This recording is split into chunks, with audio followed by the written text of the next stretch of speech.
Povo abençoado de Deus, esta é a segunda parte da nossa conversa, nossa reflexão sobre a situação da sunamita, quando Deus dá o filho da promessa para ela, e aí esse filho adoece e morre, e ela recorre ao profeta Eliseu.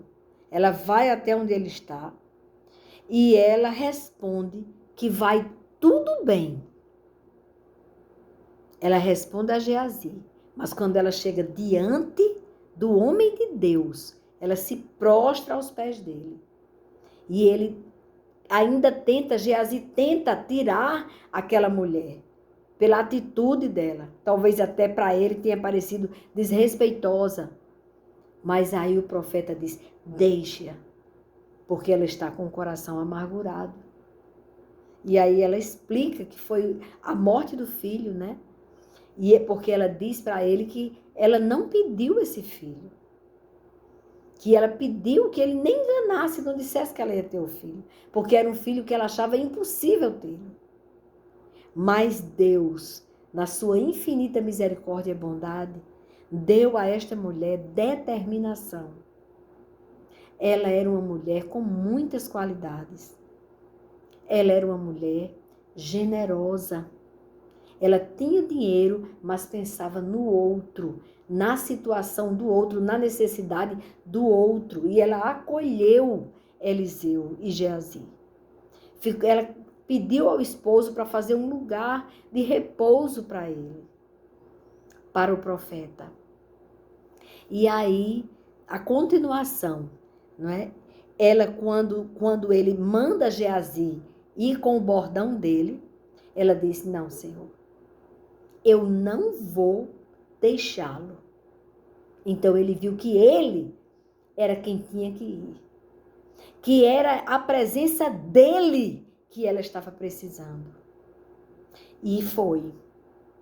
E aí, na frente dele, Geazi vai, porque não já tinha recebido a ordem.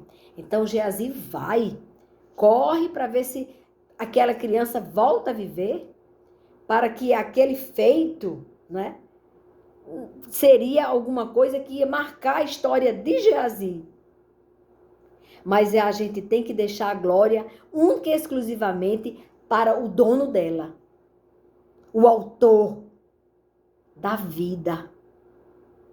E aí, o profeta vai até o local, que é no quarto que ela tinha feito para ele, para o descanso dele, estava ali, a criança que Deus deu a ela, morto, na cama dele. E aí ele se prostra 2 vezes em cima do menino. Por quê? Porque Geazi não conseguiu.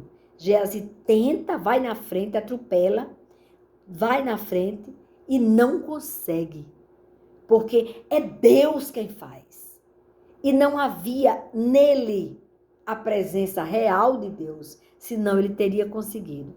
Ali ele estava com o bordão, ele estava ali com o objeto do Eliseu, do profeta.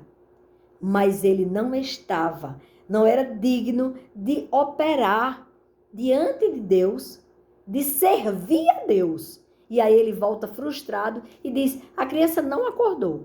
E aí, por causa disso, Eliseu chega e ele deita em cima da criança e ele aquece a criança.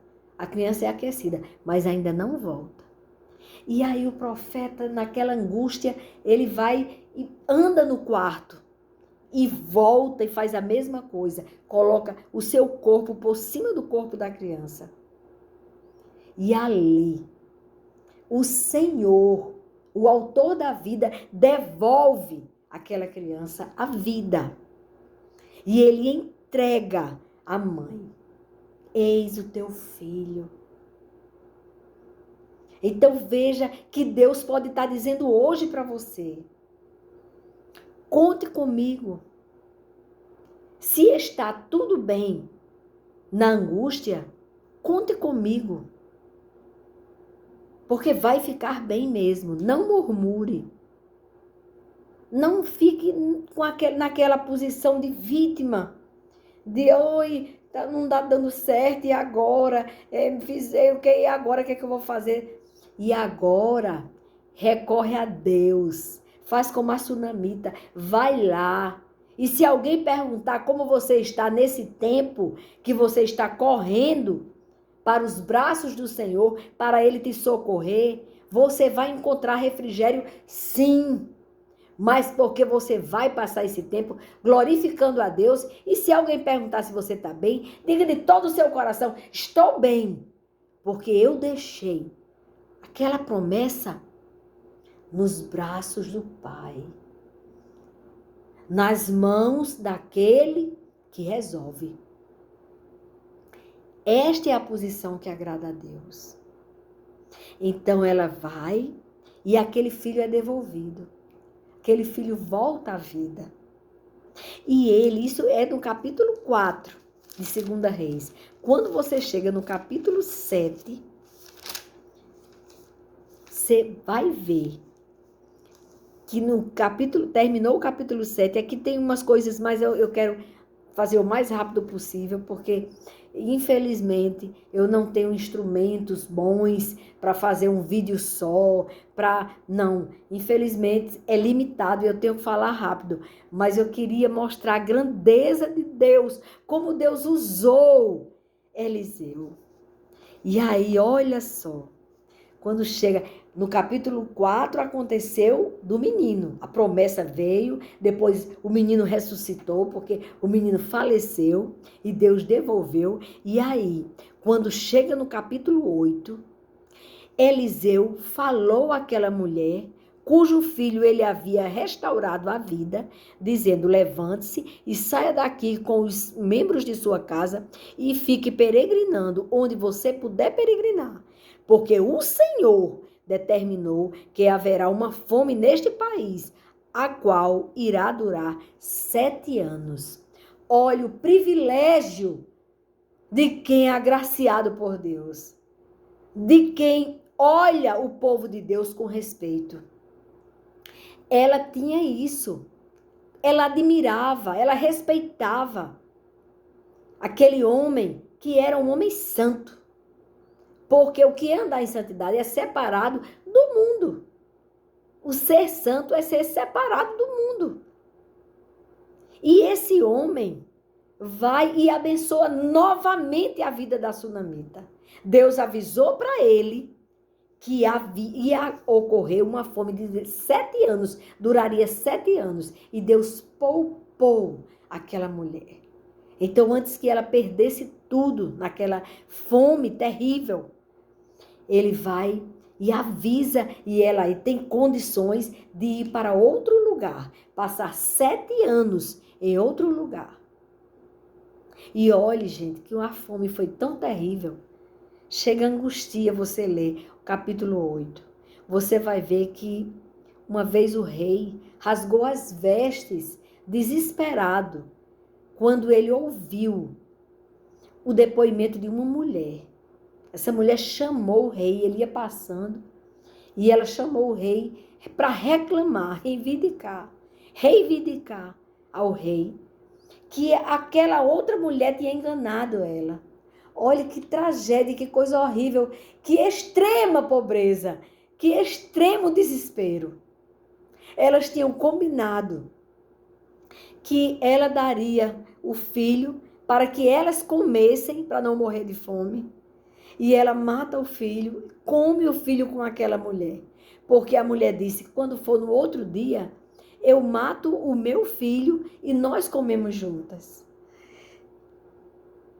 E nós pensamos às vezes que passamos necessidade. Imagina o desespero. E essa mãe, ela chama o rei e diz: olha, ela agora tem que dar o filho dela para que eu possa comer, porque eu já dei o meu. Isso é terrível. O rei sentiu uma impotência tão grande nele que ele rasga as vestes. E as Sagradas Escrituras diz que embaixo das vestes reais ele estava usando pano de saco. Porque a miséria estava grande ali.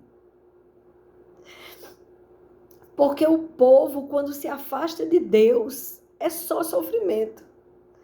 E Deus poupou, olha como ele cuida dos seus. Ele tirou a sunamita antes que ela passasse por isso. E aí, quando a sunamita volta para reivindicar, olhe a providência de Deus. Deus, ele é provedor. Ele é sábio, ele sabia que tudo que ia acontecer. Então, ele faz com que o rei tenha curiosidade, chame Geazi e pergunte dos feitos de Eliseu. E Geazi vai e narra o dia que aconteceu que Eliseu ali orou, clamou a Deus e Deus devolveu a vida do filho da sunamita. E enquanto ele está passando para ele esse depoimento, o rei recebe uma pessoa que quer falar com ele.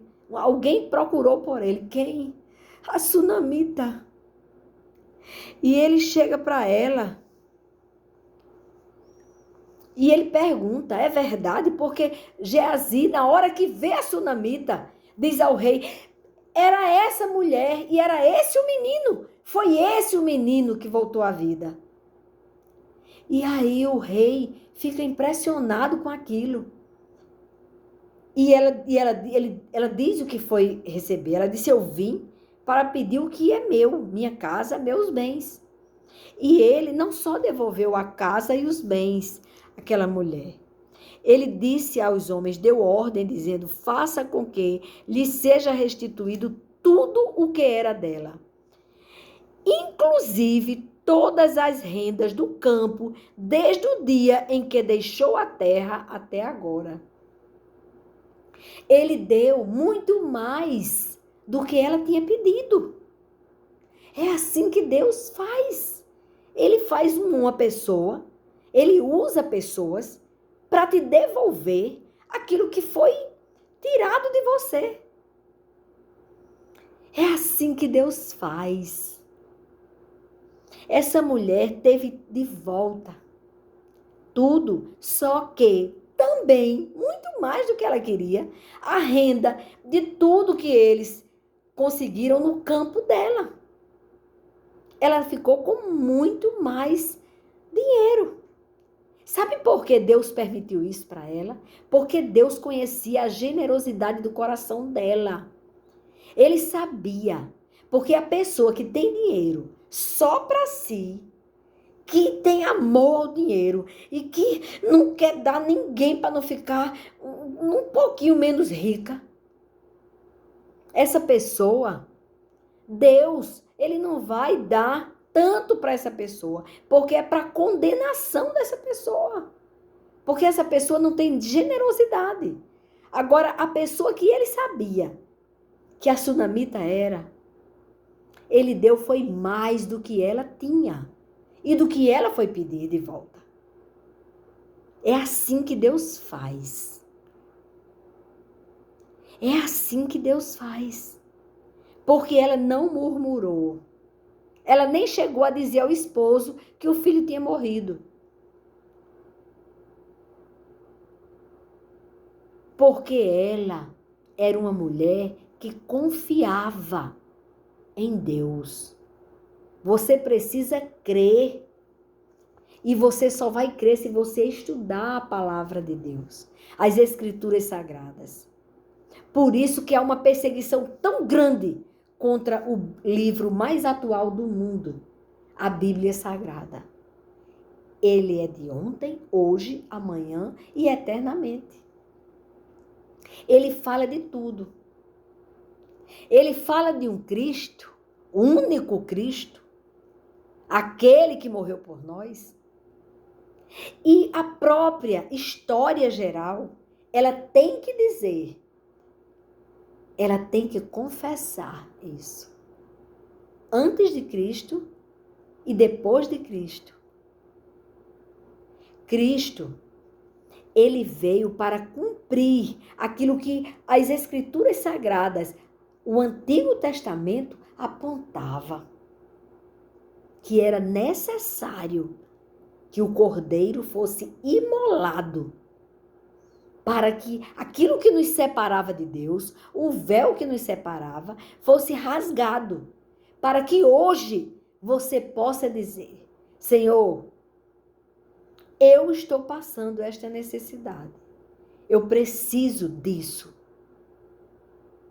Agora eu entrego em tuas mãos, eu não vou entregar a intermediários. Eu só quero que seja o Senhor para resolver esta minha causa difícil. E aí, quando você receber de Deus, seja generoso, seja generosa. Mas não é só em bens materiais. Se você estava sem saúde nenhuma e Deus te curou de um câncer, de uma doença incurável, você procure ajudar as pessoas que estão doentes, que têm a sua enfermidade que você tinha. Sinta a dor dessa pessoa. Ajude no que você puder. Não, mas eu não tenho nada o que fazer. Tem. Joelho no chão e oração pela pessoa que está precisando. E a sua generosidade, o seu amor pelo outro, a sua angústia em ver a dor do outro e senti-la, vai fazer com que Deus te dê mais saúde do que você tinha antes. Vai tudo bem. Com Ele, vai sempre tudo bem. Sempre tudo bem. Até aqui. Fiquem com Deus, na paz do Senhor.